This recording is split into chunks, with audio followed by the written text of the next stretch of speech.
राधे राधे दोस्तों। निर्जला एकादशी का व्रत 6 जून और 7 जून को है। इस दिन रवि योग में पूजा करें और निर्जला एकादशी की व्रत कथा सुने। आइए जानते हैं निर्जला एकादशी की व्रत कथा, मुहूर्त के समय के बारे में। निर्जला एकादशी का व्रत 6 जून शुक्रवार को रखा जाएगा। इस दिन गृहस्थ लोगों को निर्जला एकादशी व्रत रखना है, जबकि वैष्णव लोग निर्जला एकादशी व्रत 7 जून को रखेंगे। इस बार निर्जला एकादशी के दिन 6 जून को रवि योग बन रहा है। यह योग 1 घंटा 11 मिनट तक बना रहेगा। यह सुबह 5:23 से 6:34 तक रहेगा। इस समय में निर्जला एकादशी की पूजा कर सकते हैं। यह शुभ फलदायी होगा। निर्जला एकादशी के दिन बिना अन्न और जल के व्रत रखें और दिन भर हरि का स्मरण करें। विधि विधान से भगवान विष्णु का पूजन करें और निर्जला एकादशी व्रत कथा सुने। इस व्रत को करने से हमारे सभी पाप नष्ट हो जाएंगे और स्वर्ग की प्राप्ति होगी। इस व्रत को भीमसेन ने भी किया था, इसलिए इसे भीमसेनी एकादशी भी कहते हैं। इस व्रत का पूरे साल तक इंतजार रहता है।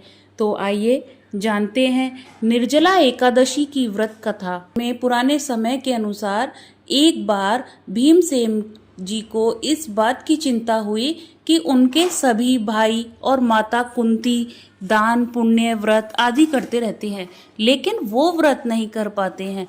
ऐसे में उनको जीवन के अंत में मोक्ष कैसे मिलेगा? इस चिंता के समाधान के लिए वो श्री वेद व्यास जी से मिले। उन्होंने वेद व्यास जी से कहा कि उनके सभी भाई माता व्रत करते हैं, लेकिन वो व्रत नहीं कर पाते हैं, और सबसे बड़ी समस्या व्रत करने में ये है कि वो बिना भोजन के नहीं रह सकते हैं। तभी वेद व्यास जी ने भीमसेन से कहा कि यदि तुम स्वर्ग को अच्छा और नरक को बुरा जानते हो तो तुमको प्रत्येक माह की दोनों एकादशी का व्रत रखना होगा। उस दिन अन्न का सेवन नहीं करना होगा।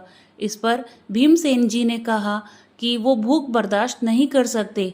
उनके पेट में वृक्क नामक एक आग है जो भोजन करने से ही शांत होती है। इस वजह से उनको बार बार भोजन करना पड़ता है। इस वजह से वो व्रत नहीं रख सकते हैं। तभी वेद व्यास जी से निवेदन किया उन्होंने कि आप कोई एक ऐसा व्रत बताइए जिससे पूरे साल में केवल एक ही बार करना हो और सारे पुण्य प्रभाव से सारे पाप भी मिट जाएं, जीवन के अंत में स्वर्ग की प्राप्ति हो। इस पर वेद व्यास जी ने कहा कि हर माह में 2 एकादशी व्रत होते हैं। जो व्यक्ति साल के सभी एकादशी व्रत विधि पूर्वक करता है उसे हरि कृपा से मोक्ष की प्राप्ति होती है।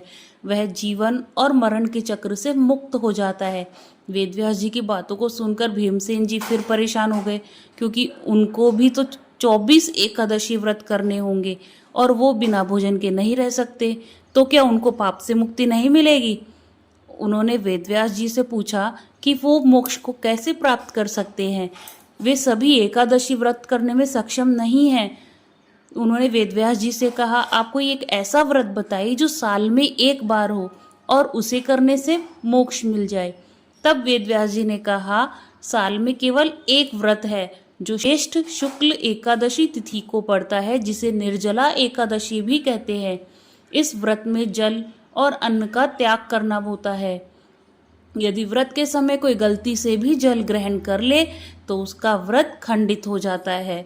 इस एकादशी व्रत में सूर्योदय से लेकर द्वादशी के सूर्योदय तक उपवास रखना होता है। द्वादशी को दान पुण्य करने के बाद व्रत का पारण करना होता है। जो व्यक्ति वह व्रत करने में सफल होता है उसे साल के सभी एकादशी व्रत का पुण्य प्राप्त होता है। उसके पाप मिट जाते हैं, मोक्ष मिल जाता है।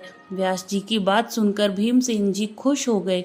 उन्होंने उनके सुझाव के अनुसार ही निर्जला एकादशी का व्रत रखा और भगवान विष्णु की पूजा विधि विधान से की। द्वादशी को दान पुण्य करके पारण किया। इस व्रत के पुण्य से उनके सभी पाप खत्म हो गए और अंत में उन्हें स्वर्ग की प्राप्ति हुई। राधे।